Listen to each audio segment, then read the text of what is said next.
Oh guys, tanghalian namin oh.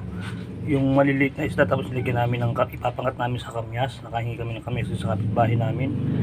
Kamali nga ako dapat mauna muna yung kamyas tsaka sibuyas at kamatis kasi malalabo ang isda na pagsabay-sabay ko oh. Pero pwede na rin yan. Para lumambot pati tinik. Nandiyan dyan eh. Ay paghihiwalay ko pa ba to? Kamyas yan guys, masarap yan guys pagka naluto. Yung medyo pag kumulo na hihinaan nyo na apoy tapos hanggang sa malabog yung kamyas. Yun ang pinakagulay yung kamyas. Masarap yan pag naluto. Yung mga isda kasi para magkaroon naman tayo ng isda ngayon. Kasi yung parang nasunod-sunod sa luto ng karne itong asawa ko eh.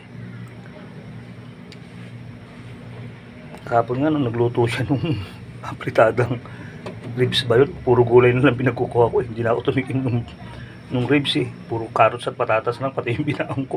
Carrots at sarsa na lang. Nauumay din ako sa pagkarne madalas eh. Nahanap ko rin talaga yung isda.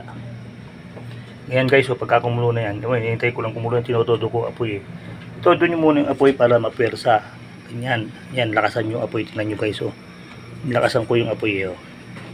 Tapos pag kumulo na yan, hihinaan na lang, tapos bahala na siya sa buhay niya, mga 10 minutes, o kahit mga, iwanan nyo siya, kahit mga, siguro, 5 minutes o 7 minutes, bahala na siya sa buhay niya, hanggang sa malabog yung kamyas. Hinihintay kong kumulo eh. Kasi hindi naman po pwedeng iwanan nyo na malakas apoy yan, bubulwak naman ang apoy, yung tubig niya, gano'n ang technique niya, kailangan bantayan. Once na kumulo yan, itataas nyo yung takip, tapos ibabalik nyo, hihinaan nyo na ng mahina. Kasi matatapo naman ang sabaw niyan pag ginayaan mo lang kumulo ng malakas ang apoy eh. Kaya pinupwersa ko siyang kumulo muna ng bigla. Tapos pag kumulo na, hihinaan ko na ng sobrang hina na apoy. Lalabugin na lang ng mahinang apoy yung kamyas. Kaso ang nangyari, pati yung isda malalabog. Bahala na, mapagalitan.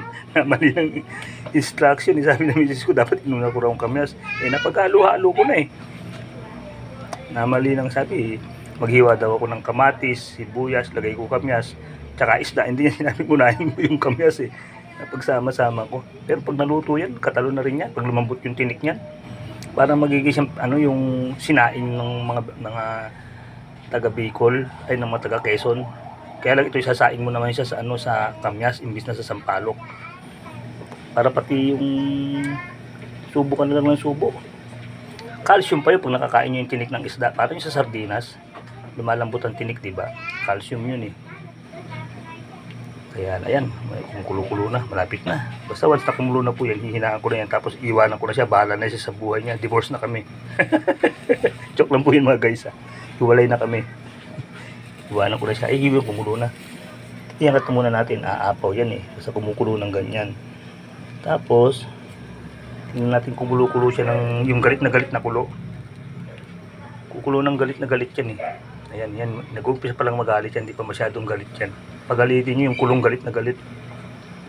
Ayan na siya. Ayan na. Tapos lagyan nyo lang, huwag nyo kakalimutan ng siling panigang. Yun ang magpapabango doon, siling panigang. Ayan o, yung mahaba na siling panigang po yan eh. Ayan na. Kumulo na, takpan nyo na. Hinaan nyo agad kasi bubulwak yan. Ayan, kumbaga i-maintain nyo lang ang kulo niya. Sige po mga guys, dito na lang po gaya ko ng dati. Kuya Mon Vlog, keep safe, keep healthy, always last God. Maraming salamat po sa Diyos. Bye bye po. Pinakita ko lang po ngayon yung ulam namin tanghali. Bye bye po.